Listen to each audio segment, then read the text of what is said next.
Hey folks, Kilt-Man here. Kilt-Man at your services. How are you all? I hope you're all doing very, very well.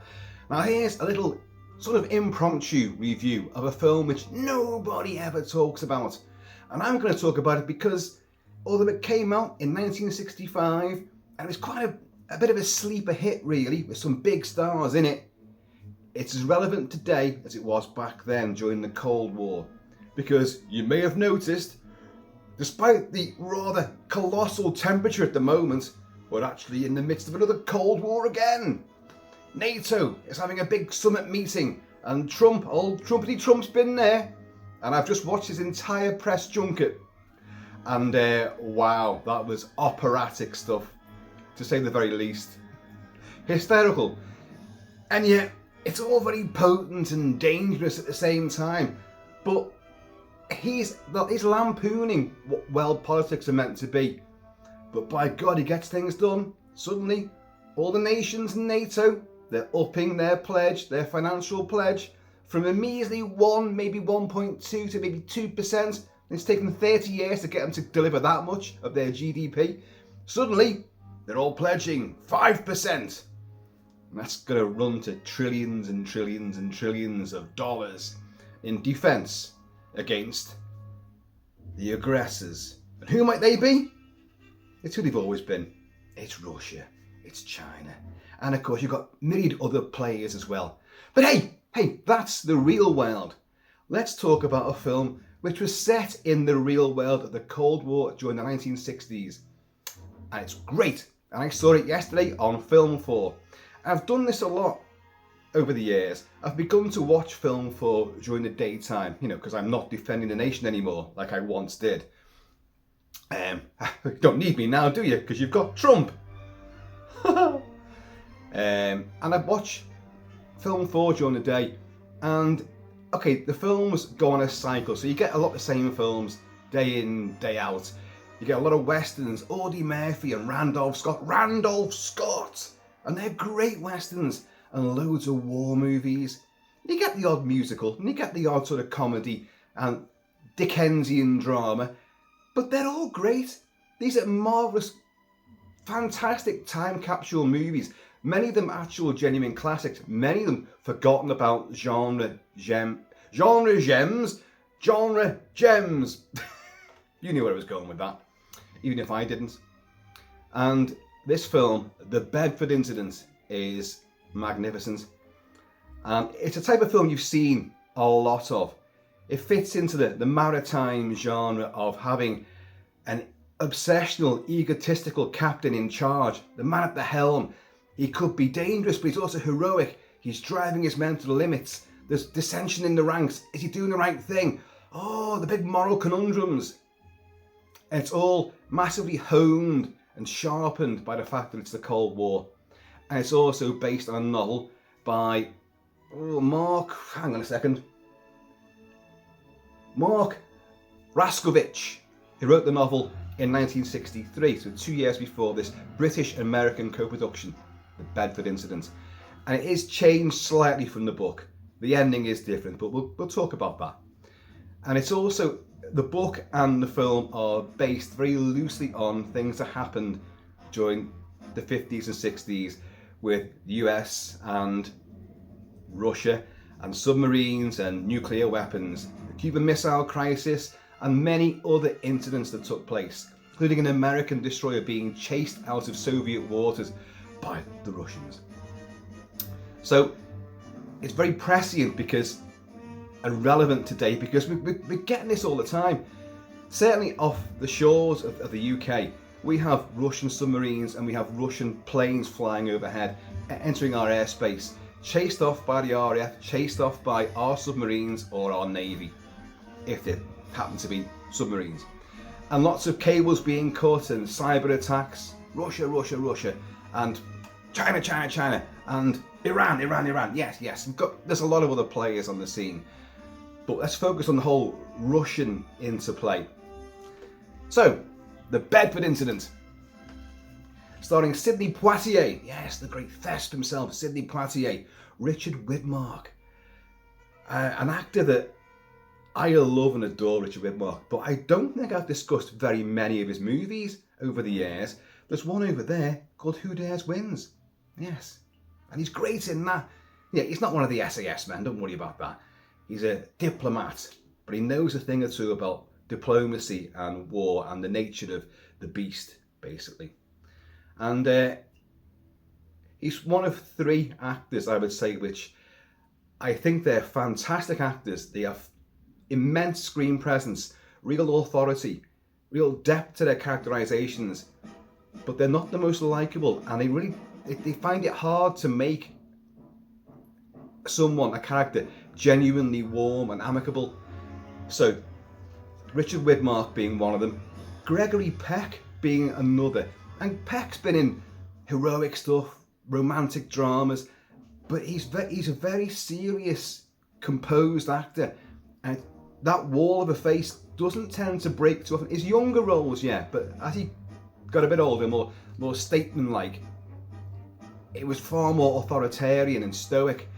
But none of these compared to the actor Stuart Granger, who again appeared in lots of sort of adventure movies and romantic dramas, but he never convinced as a romantic leading man. If you may disagree, but Stuart Granger has one of the most serious, intensive faces, and he doesn't give an inch, doesn't back down.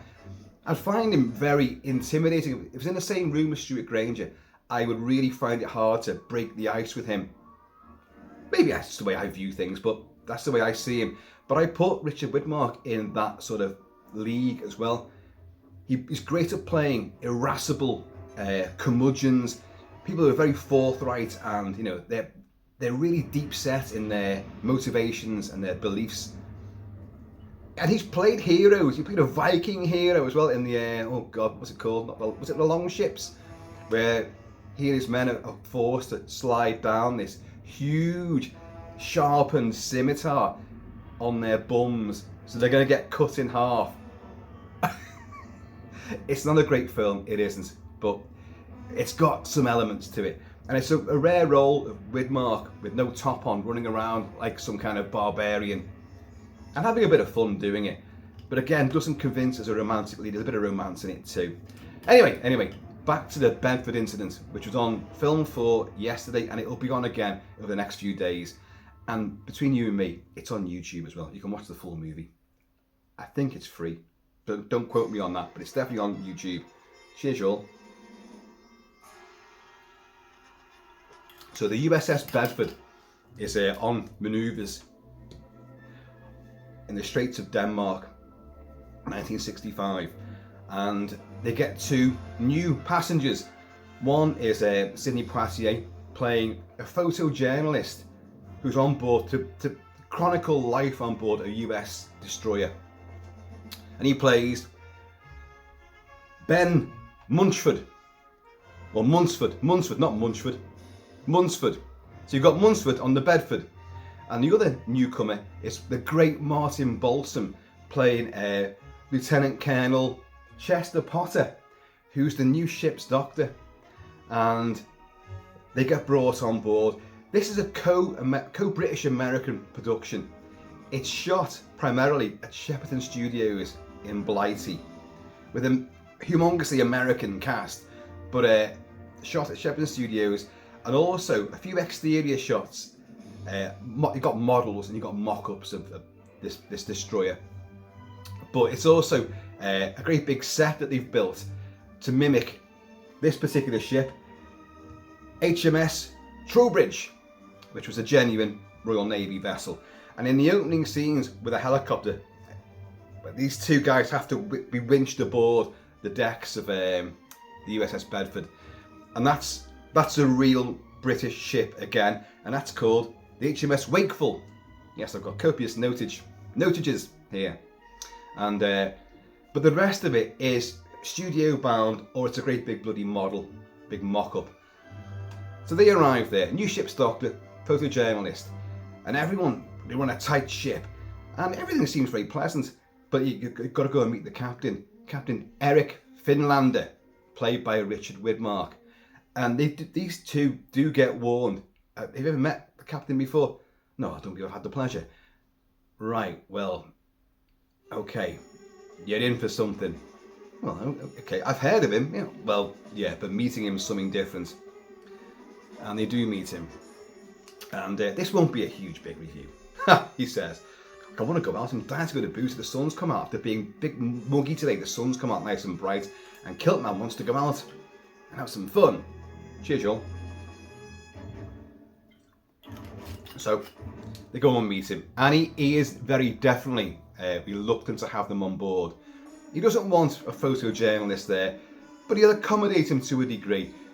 Doesn't want a new doctor there either, because as he says to Martin Balsam's another great actor, very, very uncelebrated by the likes of many of us. I don't tend to talk about Martin Balsam, although he's in some fantastic movies. He's in Psycho. He gets knifed on top of the stairs. He's in the Delta Force. He's in many, many movies. 12 Angry Men. Huge amount of classic movies. Breakfast at Tiffany's as well, which I reviewed only a few months ago. And he gets told by Richard Widmark's character, Eric Finlander, look, you're a Navy reservist for 25 years. He said, but I've been a ship's doctor for 25 years. Navy reserve, that's not the same thing. And in a later confrontation, he'll say to him, I know why you're here. I pulled your files. He said, you've had a string of divorces. Obviously, you're in hock for debts and this, that, and the other lawsuits. But like a lot of you, in every branch of the armed forces, the army, the navy, the air forces, people like you can't hack it in civil life. So you run back into the service just to hide yourself away. That's why you're here. So he's cut him down. But Martin Balsam's doctor has realised, look, no one reports sick. He meets all the medical staff who are there, who are analysing when he first gets into the sick bay room. They're analysing. Have a look for this microscope. What's that? Is it plankton or something? Is it seaweed? It's basically Russian food. Look at the contents of this. High salt concentrate. It's Russian food. There's Russians around it, and they're chucking this overboard. This is their waste. It's Russian food. So is that why we're here? We're hunting Russians. Hey ho, yes indeedy. And but part of the medical staff already is a very young Donald Sutherland, who's only in one scene. He gets a speaking part, but it's young Donald Sutherland. It's Oddball himself. He's there with that big long face of his. He's hidden behind great big glasses, and I think he's got a bit of a folder going on, but it's definitely Donald Sutherland. Donald Pleasance. He could be there too in the background for all I know. I shot him 6 times. He's not human. Yeah.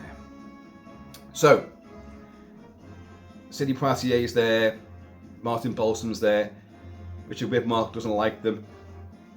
Well, what are we doing out here anyway, Captain? What's the beef? Well, we're looking for Russians. There's Russian subs out there and Russian motherships out there, topside. We know, I think they call it Red Boy or Red One or something like that, and which is a disguised Russian trawler, but really it's acting as the mothership for a submarine which is lurking around the Straits of Denmark, and then further up towards Greenland. And they get a sonar blip. I'm going to cut this short. They get a bit of Trump for you there. Fake news. And we obliterated that nuclear science in Iran. There's nothing left. It's obliterated. We did a magnificent job, our boys and girls in the air. We hit it with precision, skill. It was a dark night. It was moonless. There's no stars. There was nothing there. I told the heavens to blanket the entire sky so no one could see them coming. It was stealth. It was perfect. It was obliteration. That's what he's been saying. And so they're tracking, this Russian sub. They're getting a signal, right? So we're going to follow this. And of course, they follow it out to Greenland. And this sub, which is a Russian nuclear sub, goes out of international waters where nothing can be done, and enters the waters of Greenland. So Richard Widmark's like, we've got him. We can go after them there. And the entire film will be Richard Widmark as what's his name again now? Finlander Finlander. And his obsessive quest to bring that sub to the surface, challenge it, and hopefully, destroy it. That's what he wants to do. As Sidney Poitier says to him earlier on, like, I know, I've heard things that you've said and things that you've done. You were the one during the Cuban Missile Crisis who actually spoke out and said this, that, and the other. And he kind of quotes him, and there's an argument that Finlander's going like, no, I didn't say to kill them. He said, I'm not for that. I'm all for deterring them, but the fear of God and the fear of America. But I'm not out to destroy unless they fire first. And this is the whole crux of the matter of the movie. He is absolutely obsessive. He's like Captain Ahab. As I said, it fits a long tradition of maritime action, drama, thrillers, likes of Crimson Tide, Hunt for Red October, Moby Dick, and so the Kane Mutiny. So many others as well. Like, in fact, even Jaws, because even Quint gets in on this in the act, because his obsessive nature and his autocratic command of a ship, and listen to no other arguments. But they're going to pursue this Russian vessel into the ice fields where there's icebergs everywhere, and they've got it's a model, obviously. You never see that sub. All you see is its periscope and its snorkel. The snorkel is to take on air. You leave the diesel engines running, but you take on air as well for the sound systems, for the engineering systems, and also to breathe. So they're looking for this all the time, because it's got to come up every 24 hours to take on air again. So then we've got him. So it's a cat and mouse game, and you've seen it all before. But it's the degree to how tense, suspenseful, and genuinely exciting this movie is, which is basically a couple of models out in a model ice field, icebergs and that, like, and just a lot of characters talking incessantly to each other and arguing, and lots of blips and sonar. Boop, boop, boop, boop, boop. That was the old Atari tennis game. I've not been on many subs lately, I'll be honest. Cheers, y'all.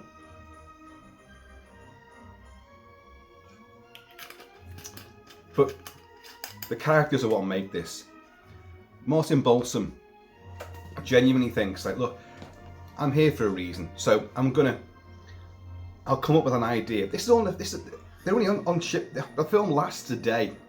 Well, the events of the film last a day. The film isn't that long. And he goes to see the captain in his quarters. He says, like, look, I've come up with these ideas. These men are working too hard. They're too afraid to report sick, because no one reports sick at all. He said, no, my crew are happy. What have you got in mind then, Lieutenant Commander?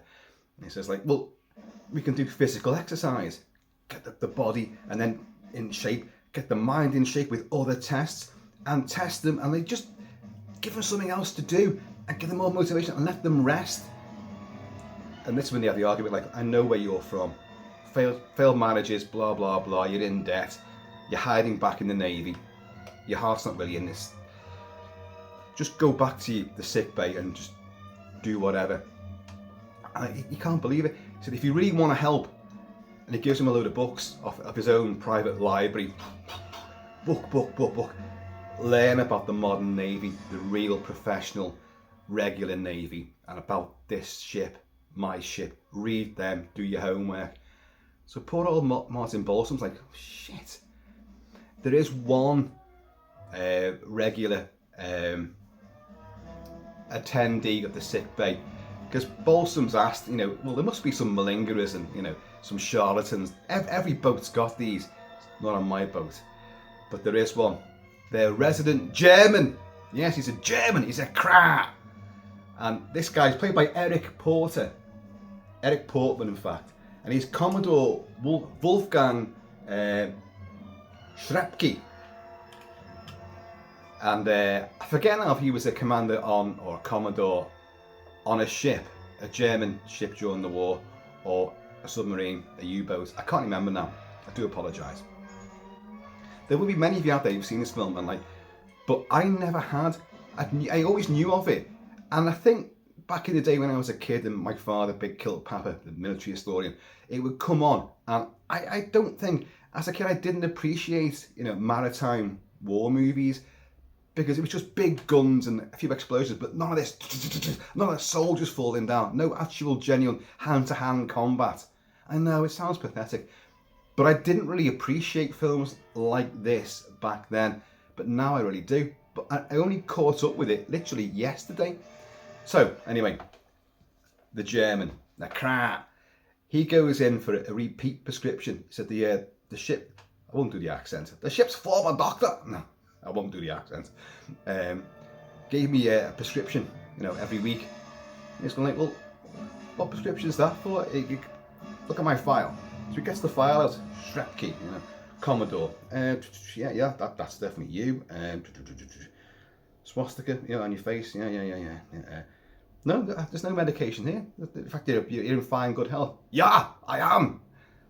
He said, but I've been in the service for fucking 40 odd years, since 1939, whatever the hell it was, and I have had schnapps every day.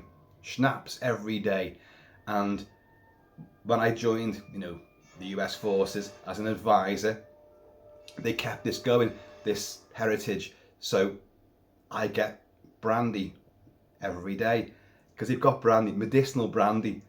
And Martin Paulson's like, I can't issue a prescription for that. I can't do that. He said, well, the captain says you would, and everyone else beforehand has done so. I don't know. He's German, but he came from, I don't know, Nantucket. Cheers, y'all. So, but in the end, Bolton goes, oh, just give it. He's got a flask, just fill the flask for him. Jesus, get him out of here. In the meantime, you've got Poitier is taking pictures of the anti-submarine rockets, which are genuine for this particular time period. And they've got them in sort of rocket batteries, and he's taking pictures.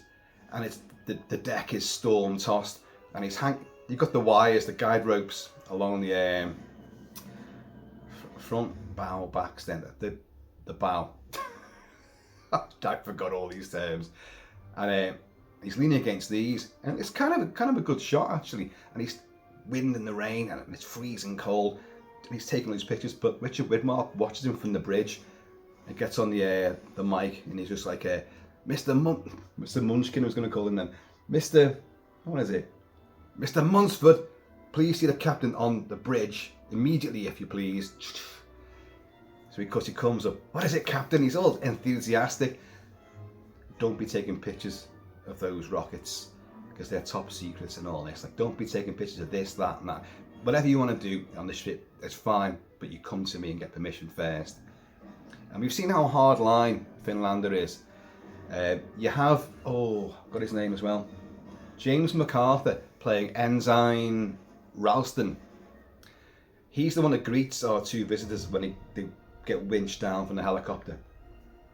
And he's, issue quarters, by the way, just sit down because we're going to turn around in a few minutes. So you could, but I see the captain now. No, the captain will call for you when he's ready. So just sit down, make yourself comfortable, but I'll tell you again, we're turning around. Well, can I just come with you? No, just sit down and stay there. And this is Ralston, James MacArthur, who would be Dano in the TV show Hawaii Five-0. Yeah, with Jack Lord, book him, Dano. It's him. And in foul weather gear, a big tin pot helmet and all that. And but he leaves them there. But Ralston is forever getting really berated and pulled up all the time by Finlander in front of all the other officers and everybody. And it's nasty the way that Finlander does it. And you've got the number two. I forget what his name. I didn't write his name down. Driscoll, was it Driscoll? I made that up, I think. And he keeps in quiet moments. He's like, you're pushing him too hard. He's trying his best, And he's just like, Richard Widmark's like, I know he is. Yeah, but he was great. I've got all his files. He was the most achieved, the highest achiever in high school for this, that, and the other. The student most likely to be awarded this, and this. he needs to be taken down a peg or two so that we can build him up, and then he'll make a good officer. So there's method to what Finlander's doing, but he's going about it in a very, very harsh way, which is undermining everything that this kid does. It's not good enough. But it's because Finlander can see, look, he's got the makings of a great officer, but I've got to really beat that greatness out of him in the first place. You can't just go in thinking he all cocksure and confident. He's got to prove that first, time and time and time again. So it's proving just how much of a hardline, grade A bastard Finlander really is. But gradually throughout the course of the movie and the pursuit of this Russian sub into like the waters of Greenland, and then of course this ice flow, dangerous, icebergs everywhere, and they're trying to skirt through this, and they're following they've got the guy called Quaffle. I got his name because he's Wally Cox plays Seaman Quaffle, who's on the sonar. So it's all the blip blip blip blip, blip. I'm playing Atari again. God. And, so you've got lots of those tense moments, and they've got to go quiet because, you know, if the sub's gone quiet, run silent, run deep, we've got to go quiet so we can hear anything that they're doing. But they've got to come up at some point. They've got to come up. Richard Widmark obviously sends off to HQ, you know, NATO command. Look, we've got to rush the sub. It's in our territory. It shouldn't be in Greenland's waters. So what do we do? And it comes back, you know, the message comes back. Just monitor. Do not engage. Just monitor. And you can see like Richard Widmark's like, oh, no, that's not right. I want to engage them. We've got to send them a clear message. But he keeps getting told, no, you can't do that. And as things will progress, he'll start hiding transmissions. Only the communications crew will have seen the transmission. Don't follow, don't do anything. And he's just going, who else saw this? No one, right. Forget it then, in his pocket. A lot of chain smoking as well. It's the 60s. They were all smoking, weren't they? And I should say this film is shot in black and white, which is a bit of a surprise.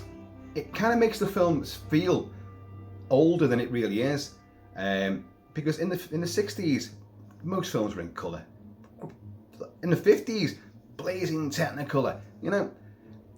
And it can't be for budgetary reasons, because you've got Sidney Poitier, Martin Balsam, you've got a great American cast, you've got Richard Widmark in there, and you've got extensive model work and extensive, brilliant use of Shepperton Studios. Okay, so it's filmed primarily in England, which again could well be for budget reasons, but shooting in black and white. Even Martin Balsam getting killed by Norman Bates in Psycho. Psycho was filmed in black and white in 1960, but again, that was for two different reasons. One, it was meant to be for TV in the first place, but Hitchcock went, no, we're going to make this into a proper theatrical movie. But I like the look of the black and white imagery. It gives it a more... I think what he thought was like people would watch it thinking, oh, this won't be as scary or as nasty because it's like a TV film. And of course Psycho was anything but, you know. So they were even more shocked. And there's a shower sequence in this movie as well. So Psycho was black and white for strategic reasons and also possibly budgetary constraints as well. This, I don't think budget comes into it. So I don't know why they shot it in black and white. Was it to capture some of the grittiness of some of the actual maritime warfare movies that came out during the 40s and the early 50s? Was it? I genuinely don't know. I have no real production details on this movie at all, although I'd like to find out. So, they're pursuing this submarine all over the place. Oh, the shower sequence. When they go quiet, you've got Sidney Poitier's in the shower, you know, in their quarters, and he's all lathered up, and of course they turn the water off because there's not going to be no sound at all. And then when the all clear comes up, and he calls the captain, and he's going, yes, Mr. I keep forgetting his name. Mr. Minsford. No, Mr. Munsford. Mr. Munsford, is there a problem? Well, so long as we can get the water running again, I think we should be all right. And the first time you see Richard Widmark actually smile, and he understands, and then you'll see Sidney Poitier arrive on the bridge, and he's all suited and booted, and he goes like, "Well, I take it everything's to your satisfaction now, Mr. Munsford." Well, after the second shower, yes. Cheers, John. The crew, and you see a lot of the crew, are all brilliant. They move like automatons. They are like robots. They are, and that's how it should be. That's how it is. The film kind of makes a point of like they all are really sharp and they're focused all the time, as the crew would be. But they do have downtime as well.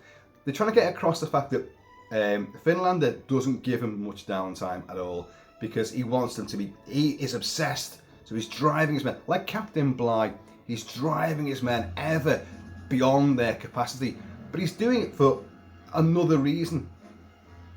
When they're waiting overnight, stuck in this the ice pack and all that, and they're waiting for this sub to surface to take on air, they don't know where it is. Again, Quaffle has gone like, well, I've lost it. It's either gone under the iceberg, or it's glanced off it and gone around, but the signal's gone. So they have to just wait. They fire flares up in the air, so it illuminates everything, and they're all on deck like that, looking around, all frozen up, like, argh. Everyone's looking, can't see this thing anywhere. And so he says to the crew, listen, I know I've driven you hard, but for the next 12 hours, because the 12 hours, at that point, it's got to come up. Just another 12 hours, just keep conversation to a minimum, don't class around, look, we're waiting for this thing, just be cool, motherfuckers, And so, but they're going to do it because they do seem to follow Finlander quite a lot. He is highly decorated, but he's been passed over for Admiralty, and it's Sidney Poitier's character realises this. He said, "You were the one that spoke out during the Cuban Missile Crisis. It's what you said." And of course, I've completely forgotten the quote. Like, if it's to do with like, I won't fire first, but I'll fire last and I'll kill him. Whatever it is, and we should have took him down. Something along those lines. And he said, like, that's why you got passed over for an admiral. And like, you can see he's hit a nerve. So Richard Widmark's. We now know the depth of his character. So it's like, okay. So he's obsessive. I'm going to prove myself. These Russians are up to no damn good, so I'm going to get them regardless. Whatever High Command says, I'm going to get this, and I'm going to prove to them that we were right. But of course, it does surface. They do see it, and it surfaces out in international waters. So legally, they can't do a damn thing. But he says, like, well, look, but it was where it shouldn't have been. So we challenged it, and we've got to get it now. They do challenge the Russians. They get a guy that can speak Russian. So Captain Finlander, they open up communications with the sub, and through a translator he says, like, look, surface and tell us who you are, identify yourselves, and we'll escort you away. Just surface, identify yourselves. Nothing. The Russians do not respond. You never see a sequence in the Russian sub, not one. So you do see the periscope come up, and you do see the snorkel come up, and you have a sequence. Again, there's a lot more to discuss, but I really want to keep this short somehow. And that's rich coming from me, isn't it? Because I'm equally as obsessive as this captain himself. This German guy, he is the advisor on board, and he keeps saying to, like, Finlander will ask his opinion. What do you think we should do here? Where do you think he's going? And when it's gone missing in the icebergs, it's either gone under. Yeah, smart big fish. He's gone under. Yeah, I think he's gone under the boat. He's either gone under or he's glanced off, as Quaffle says, and he's gone. So Shepke says, look, they're looking out at this array of icebergs, and he just goes, look, if he's gone beyond them, you can't go after him. Who says I can't go after him? You can't go after him. If he's under there, then yeah, he's got a surface. So we'll wait for that. And so he goes, where do you think he is then? And he goes, I don't know. Where do you think he is? And Widmark's like, he's here. He's here. I can sense it. He's here.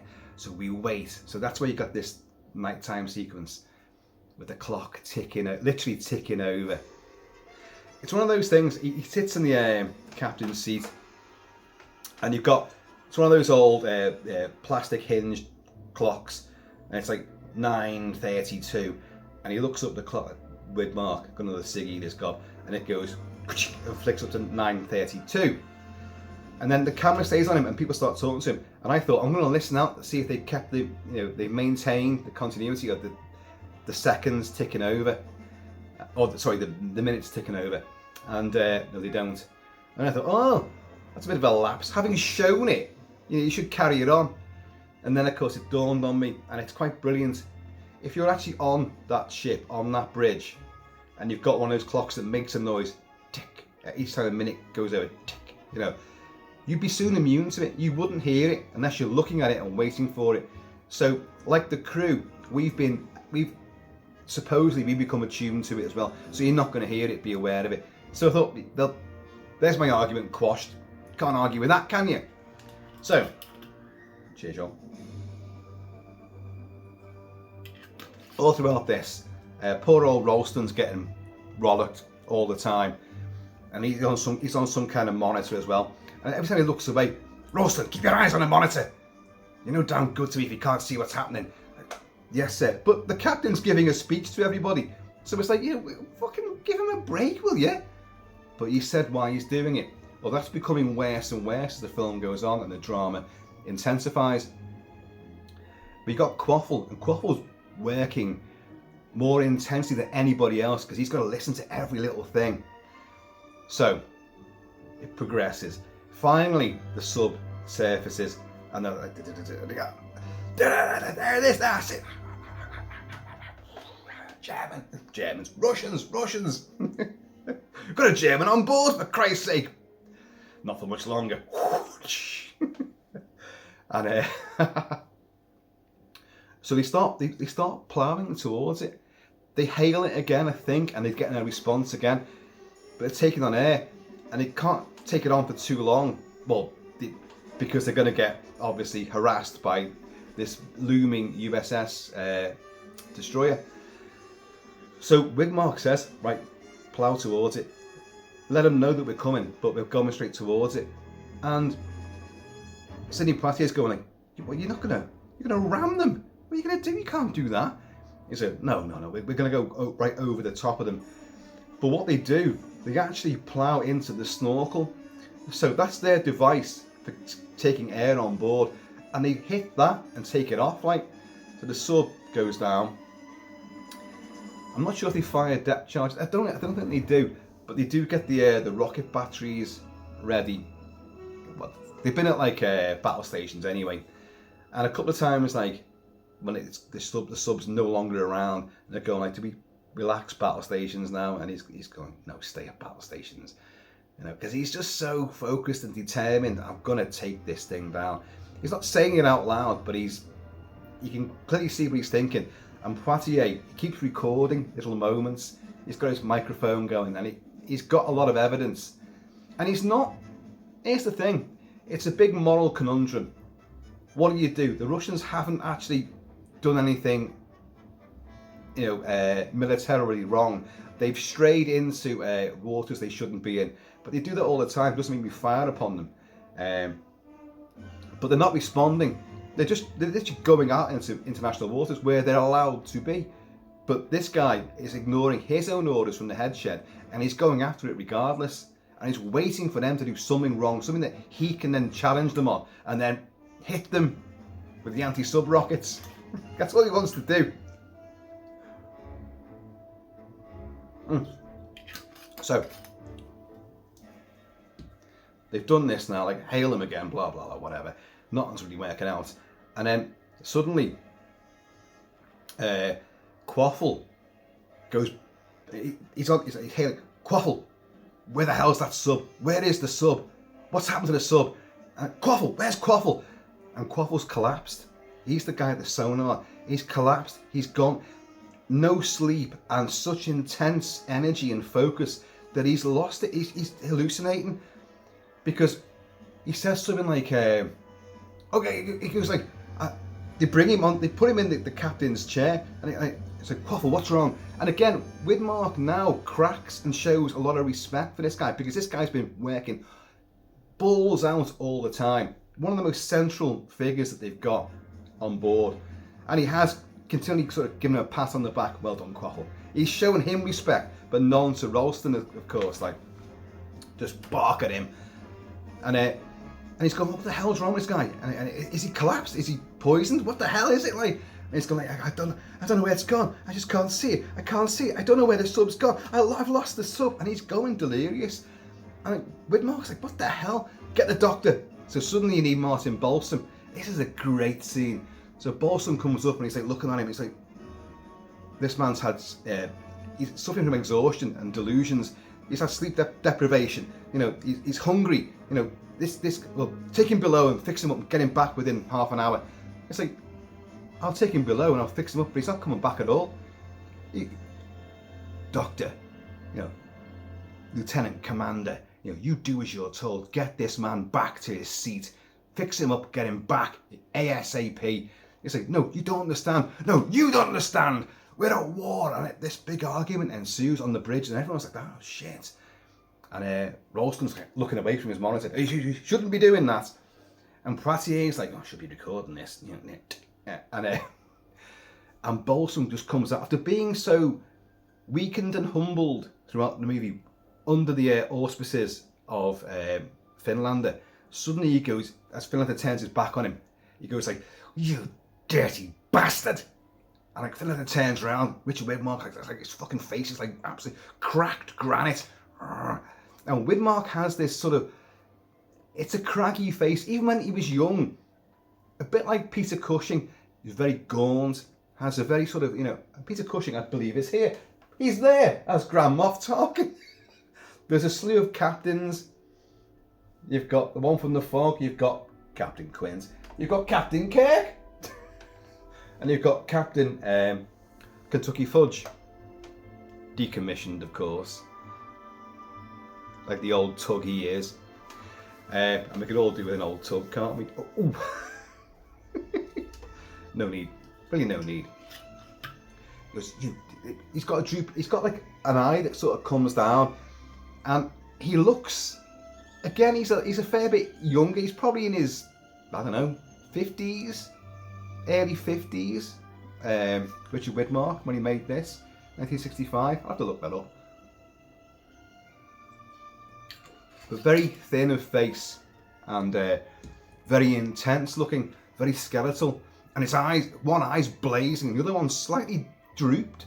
But it makes him even more of a sort of harrowing image to be confronted with. What did you call me? And he says it again. I called you a dirty bastard. You know, I told you you drive his men too hard. Look what you've done to this man now.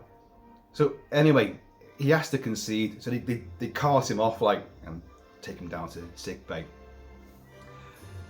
And then of course they took off the snorkel of the Russian sub, but it's still, you know, it's not doing anything. Right. So look, Sidney Poitier is going to, you can't fire anything at this.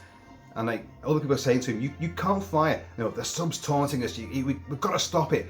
It's been in the wrong place and it's taunted us. We've got to show action. Right, try and hail it again. And like Sidney Poitier is going, you know, you can't fire at that. And this is the crucial moment. Richard Widmark says, you know, like, look, if they fire one, we'll fire one. And Ralston, James MacArthur, he's equally as on edge and again sleep deprived, that's the phrase. And he just hears fire one, and he's at the fire station, so he just goes fire one, and they go, what? But I didn't command that, because he said like, if they fire one, I'll fire one, and he just hears fire one, and they're going, oh. oh no. And they watch it, it goes up in the air, and like, shit, can we call it back? They can detonate it, but it's gone too far. We can't do it. And he just grabs fucking Ralston, fucking throws him, and he's like, because it's a genuine, very, very, very bad mistake. But again, bad leadership and driving your men too far. So this fucking thing goes up, and they're going, oh god, everyone's like tensed, and they're watching from the bridge. Comes down because it's a guided missile. This destroyer, it's a guided missile destroyer. This is what you had back in the day. We have them now, obviously, but you have nuclear as well. So anyway, it hits the sub. Fucking boom! And I'm like, oh my god! And they got the guy who's took over the sonar goes, oh, Jesus, like that. He goes, because he's heard the fucking explosion, like, but through his right in there, drilled into his head. And they're going like, oh my god, Captain, And Ralston's like what have I done? What have I done? This is when the chain of command should always be questioned. Crimson Tide does this exceptionally well, albeit in a really heightened and melodramatic fashion. You've got two people with opposing views of what a patchy received command is. One thinks attack, one thinks no, we've got to wait. But it's all Denzel Washington. Again, you've got a white ship's commander, but of course it's a submarine in this case, US submarine. And you've got a black, God, what do you call it? Is number one. EXO, executive officer. I always forget these terms. I'm getting old now, and I'm way out of the service. So, anyway, which is Denzel Washington. So white and black again. A white and black in this. Sidney Poitier and Richard Widmark. And again, without playing any sort of like race card, because that's never an issue in either movie. But it does seem like The Thing with MacReady and Childs, white and black, which is made all the more relevant because you see MacReady playing chess in the movie as well. And the film The Thing is a big sort of alien shape-shifting chess game. So again, with Crimson Tide, and again with the Bedford Incident, it's a chess game of what's your next move going to be. Can I trust you? Is that a deception? Is that a decoy? It's a chess game, white and black again. And I think that is pivotal. Sidney Poitier was a huge actor, a big cult draw to movies, which again is why I'm sort of confused that the film's in black and white. I've just done it again. I've made a connection there, which I didn't even think of. I don't think it's to do with that. But the budgetary concerns about shooting in black and white, when you've got a big star cast like this, I don't think that was an issue whatsoever. Once again, I raise it and say cheers, y'all. But it's not over. Oh, it's not over. They're going like, oh my god, what have you done? We've destroyed them. We've got to. They're trying to think what they can do. They're on the bridge. Everyone's eyes are like that. Oh my god! And then suddenly the guy who's like, he's got Beth, the one who replaced Quaffle, just goes, Captain, we've picked up some blips heading towards us. I think there's 3, maybe even 4. What are they? Nuclear, war-headed torpedoes coming at them. And they're like, oh shit, how far away? And it's got a couple of miles to cover, but like, oh my god, take evasive action, do this, do that. And everyone on the bridge is all in panic. And but Richard Widmark his face is just shell-shocked. And he begins to walk off the bridge. And Poitier runs after him and grabs him. He's like, you can do something, can't you? You can take evasive action. You got to do something. You can do something, can't you? And Widmark goes out on the bridge, outside on the foredeck. Goes outside and just stands there at the rail. And Poitier comes after him and he's going like, but you can do something, can't you? And they see these things coming towards him. And then it's hairs on the back of my neck have just risen. Boom. Mushroom cloud. And it does like a flash frame of Poitier and Widmark, Martin Balsam and somebody else, Quaffle and someone else, and all the different crewmen, Ralston as well. It'll flash and then illuminated. Fucking boom. So they've been taken out. And that's the end. But of course, that would not be the end. These films, like Doctor Strangelove, like, oh god, so many, oh god, there's too many to even mention, about nuclear war and the Cold War and Doom and Armageddon. It's ended badly. It's sort of like it's a prophetic sort of tale, but it's also like a learn from this, you know, like the book itself. The book ended differently. They took out the sub, but the sub didn't. Hang on, what happens? The sub doesn't fire any torpedoes at them, but I think it's Richard Widmark's character, so the captain, I think, now I could be wrong about this because I've not read the book. The captain, realizing what he's done, he then goes and sabotages one of these rockets that they've got and blows up his own ship. I know that's even more bizarre and catastrophic, I know, but again, it's the moral conundrum and facing your conscience, which is a bit of a character sort of full circle, full arc for Captain Finlander. But in the film, at least the Russians got something off as well and took the Yanks out, which of course, I'm afraid, would lead to World War III. It would inevitably lead to that. The investigation into it would be ridiculous. These days, all of these vessels would be sending stuff constantly back to, you know, headquarters, and it'll all be deciphered. They'd know exactly where they are and exactly what's happened. You wouldn't even need, you know, the black box flight recorder. Hey, I've been drinking. The black box flight recorder from a plane going down to get all the information. It's relayed constantly, so the head chef would know exactly what's happened, who did what first and why, and all the coordinates. So it would be known.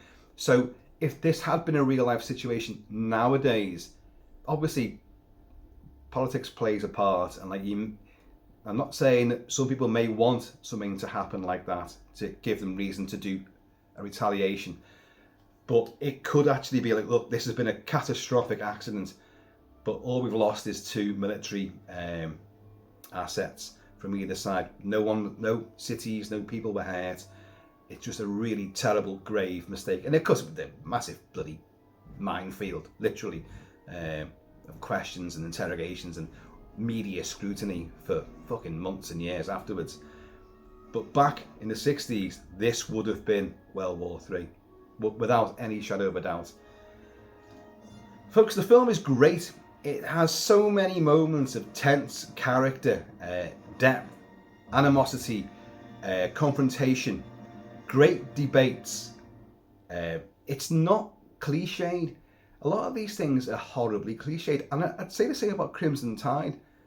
As much as I love Gene Hackman and Denzel Washington, and again, the sad demise of Gene Hackman, I covered that as much as we knew at the time, and then the sad final revelations. But let's drink to Gene Hackman, and Sidney Poitier, and Richard Widmark, and Martin Balsam, everybody.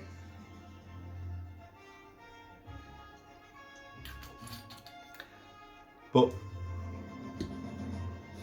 it's one of those films that it captures you pretty much straight away. Once you've got over the fact that they're clearly using like the wrong ship at the start, and then you got these two guys get winched down, who are clearly not Martin Balsam and Sidney Poitier, who in close-ups kind of mimic when you saw Roger Moore as 007 in Aspire Love Me. He goes off the edge of the snowy precipice with a Union Jack, and he said, and you see Rocky Taylor does the real leap.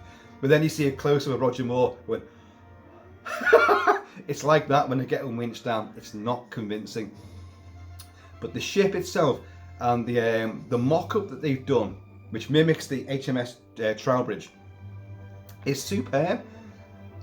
It does the rock to side from side a couple of times, like, and the model thing. Models, especially during this particular period, 60s, you saw it with Ray Harryhausen stuff, Jason the Argonauts, and Seven Voyages Sinbad, and you'd see it into the 70s too. Clearly a model ship using cameras zoomed in on that to make it look like it's huge, but the water, the tank it's in, the waves, just which are real. It's a real model, real waves. The scale is so completely arse about face, it doesn't work, but it doesn't matter. Just saying, for the sake of authenticity, it doesn't look genuine, but you don't care about that. And there's something quite atmospheric about this model being in the iceberg field, and they're firing the flares off and all that, and trying to find, you know, this sub. It's quite unnerving, and it's, you know, has it gone under, or has it escaped? And the German keeps saying to, like, Richard Mark, look, if he's gone beyond the icebergs, you've got no chance, mate. If he could come any direction, you're never going to find him. So just forget about it. Just let him go. He's done nothing wrong anyway. And this is the whole moral crux. I know a lot of Navy people. I've been on board a couple of ships, but I didn't. Royal Marines are under the Admiralty, so they're the Navy's sea soldiers, and you can do detachments on board these ships, rigs, and all sorts of stuff like. But I don't know, the Navy mindset's massively different. And even though we were part of it, we were basically more Army than Navy, and every Marine will tell you that. Although you like to keep yourself distance from the pongos. But it is the way it is. It's definitely structured more like the Army. But I know a couple of guys who are on subs, although I have not seen them for a long time. You never know where the subs are. Never. Right, that was the cat was there again. She's realised the kitchen door is way too big for the other door frame, so she's clawing bits of it off at an almost hourly rate. So it's just a piece of wood now which barely fits. It just slides through with a huge sort of shark bite cut out of it, done by feline claws. But this film depicts that mentality pretty well. Most ships' captains, to my knowledge, are not like this at all. Obviously, in times of war, things are different. In times of heightened tension, things are different. But they trust their men are professionals, and everyone's in a specific job to do that specific, duty. And they're put there for a reason, and they've got the acumen and they've got that focus. But they have a great time as well. They can have a bit of free time, and they keep themselves fit by running around the decks. And there's gyms on board these things now as well. But the film is a snapshot. It's a 24-hour snapshot in the life of this particular ship during this particular incident, the Bedford Incident. It's made a bit more dramatic by the inclusion of the two outsiders. The film could have worked without them.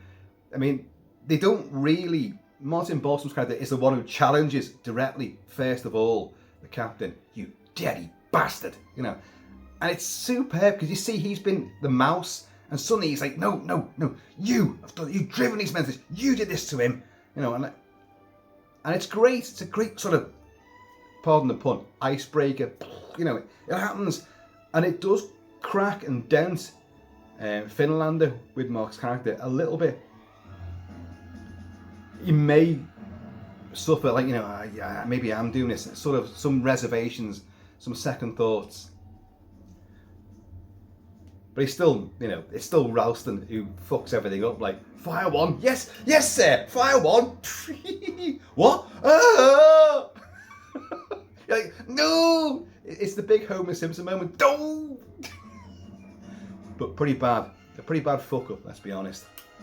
What's my hair doing? I've got the hair tied up behind, I've got a big fanny head. I apologise.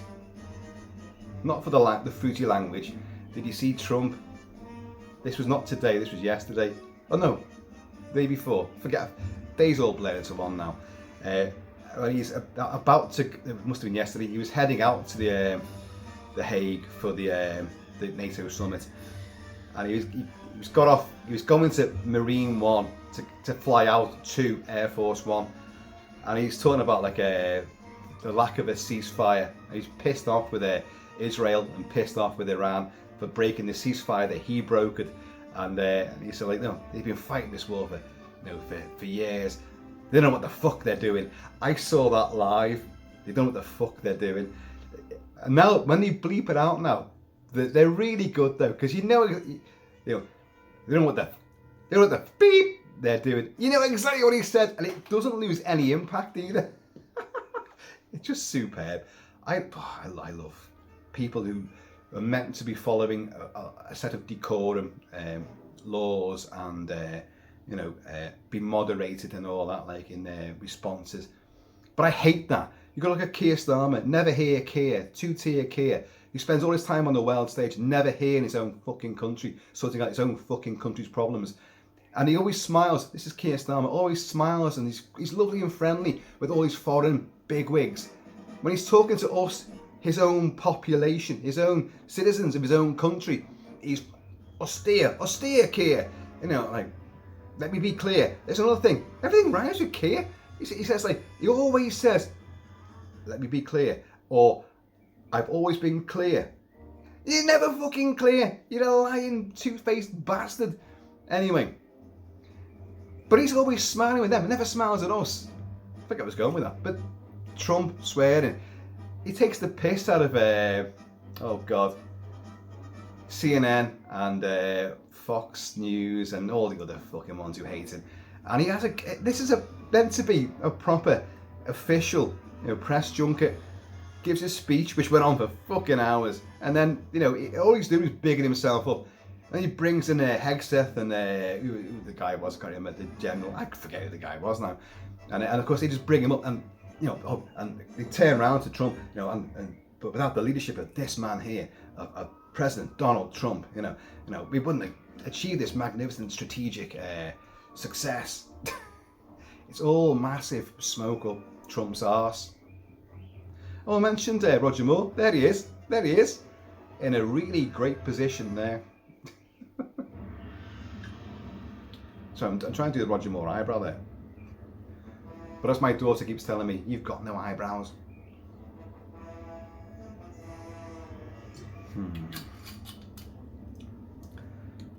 Anyway, back to the Bedford Incident. It's a great film.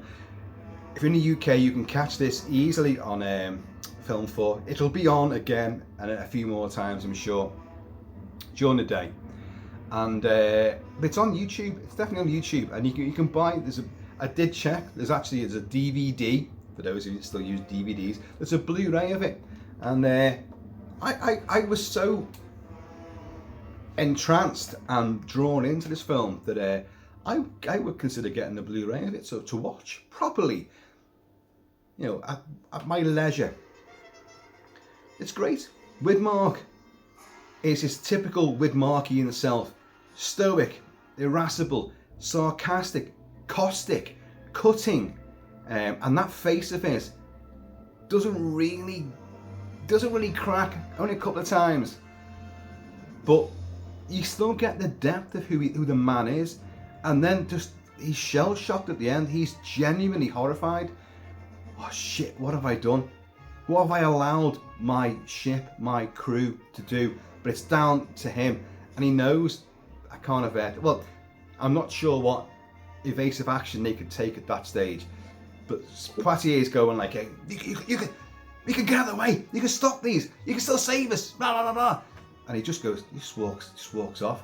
No, ship's going up. I'm not going down my ship. I'm going up with my ship because it's just a mushroom cloud.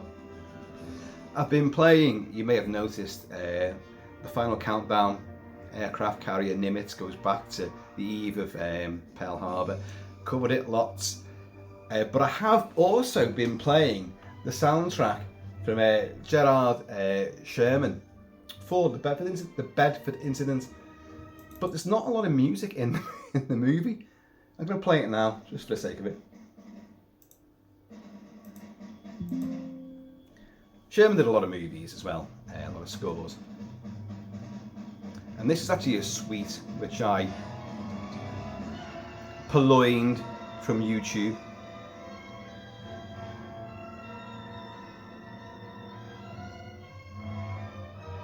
So as I say, you listen to that music now and you're going to go, oh, that's very 60s. Well, yes, it is. The film was made in the 60s, but it was hyper modern at the time.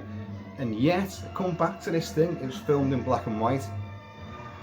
I may be making a much bigger thing out of that than is necessary, but there really weren't a lot of films in the 60s that were made in. Okay, there were a few, but it certainly was an exception rather than the rule for cinematic movies. and these were big stars. Bolson was well known. Poitier was exceptionally well known at this stage, and obviously Richard Widmark. Oh, I'll tell you who else is in it as well. Ed Bishop, who plays the commanding officer in the Jerry Anderson TV show UFO. He's there with the blonde bowl head. Ed Bishop. He's in the communications room, I think.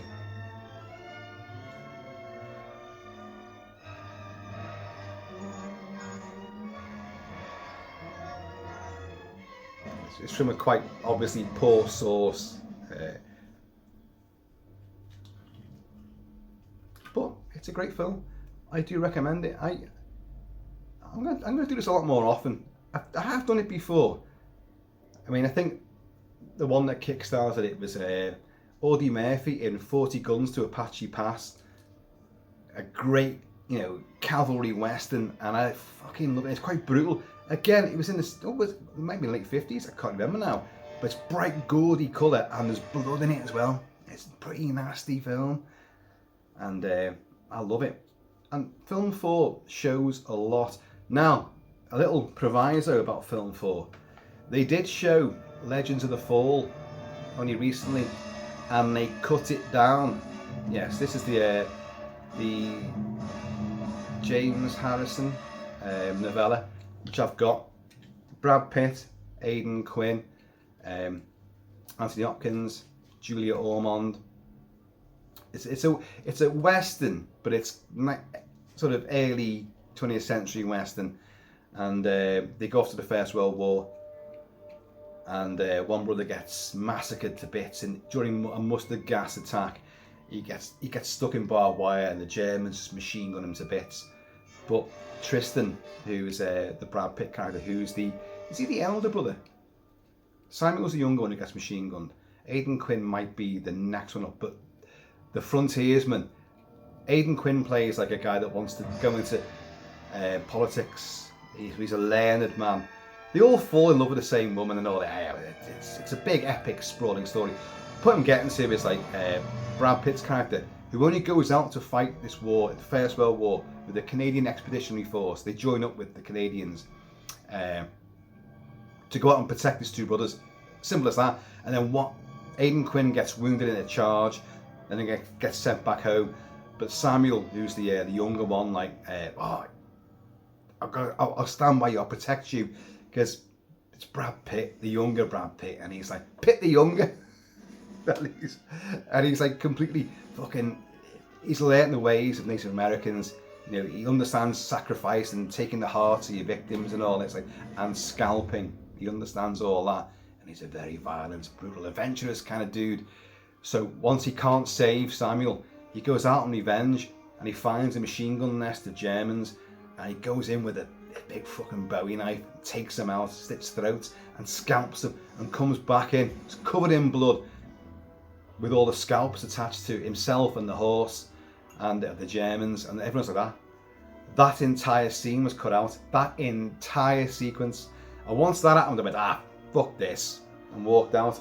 And I'm a bit surprised, because a lot of these films that Film 4 show earlier in the day, it might be from the 50s, the 60s, but some are a bit more offbeat, and you don't really, I know them, I didn't know this film that well, but I knew of it.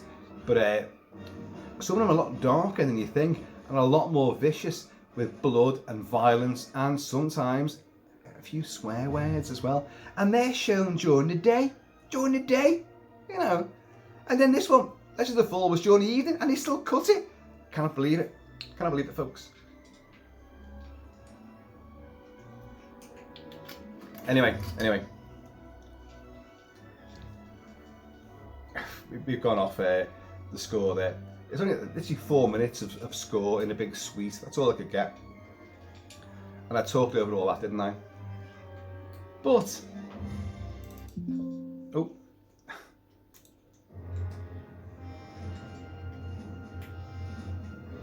this is, again, final countdown. Going to general quarters, or in the Bedford Incident, it'd be battle stations.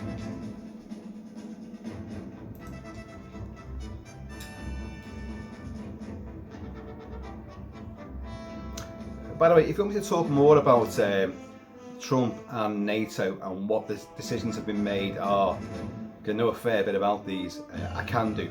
But I'm trying to avoid all that. It creeps in, and I think this actually played quite well into what's happening right now. So forgive me for bringing in the whole Trumpisms and NATO and the world stage and the dangers of the world at the moment. But it's perfectly relevant. The film is about that, because not a great deal has changed in attitudes from east to west since, back in the 50s and 60s. It hasn't changed. We don't get along. Trump, the big peacemonger.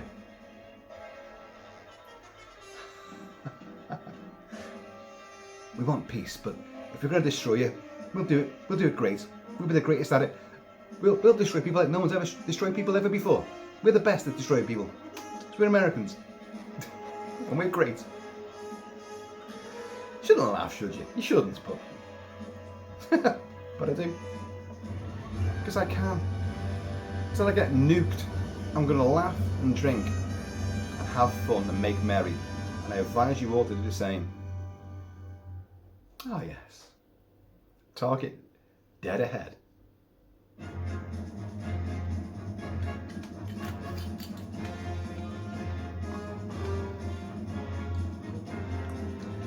The perfect jingoistic.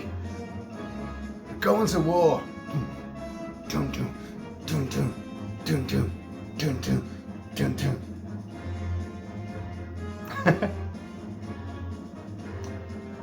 So folks, anyway, the Bedford Incident, do check it out.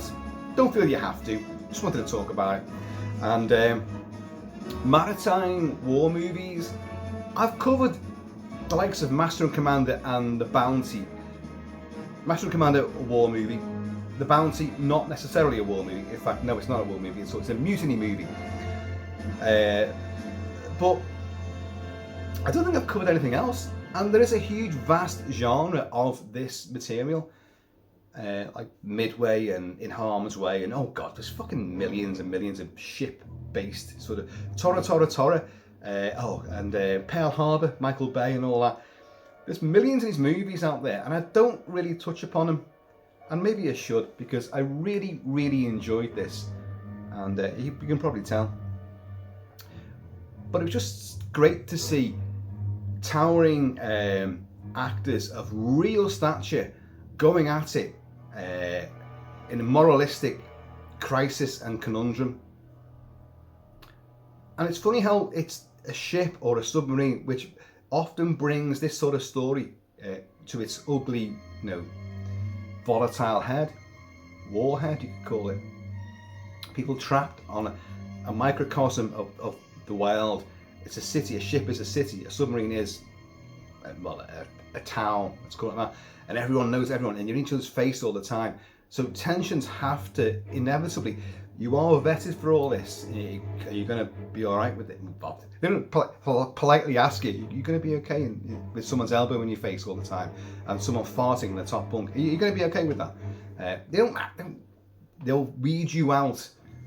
It takes a special person who can go on board a ship for months and months on end, and someone even more intensely focused and dedicated who can do it on a submarine, definitely. So I've got friends, but I've got friends, it sounds unbelievable, but it's true, but I've got friends who are still in active service on subs. They're a bit older now, but I've not seen them for a long time. I may never see him again. I'll have to have the binoculars out. I'll be out overlooking the Mersey. Binoculars. That's not a sub. It's a 20-footer. 25, 3 tons of him. One of those Mersey Makos. Right, I've waffled on long enough because I want to go to the pub now. So anyway, folks, I have been always shall be Kilt-Man. Please, in the meantime, and it's ever like, run silent, run deep in between time. Please keep it kilted, keep it Celtic. And I'm going to see you all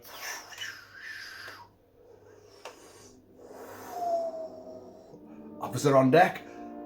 Laters.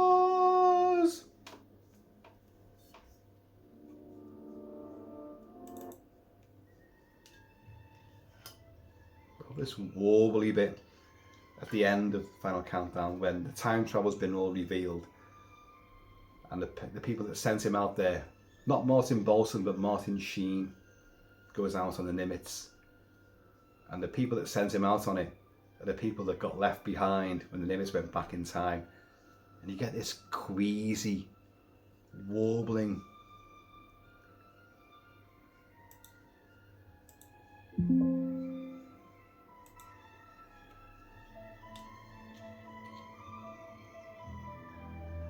Maybe we can hear that.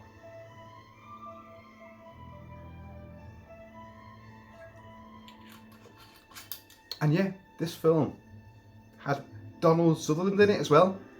That was like, I was like, oh, hang on, that looks like. I wanted the thing. I think he had a magnifying glass as well, and I think the thing he was looking at, I wanted him to come down there and go like, oh.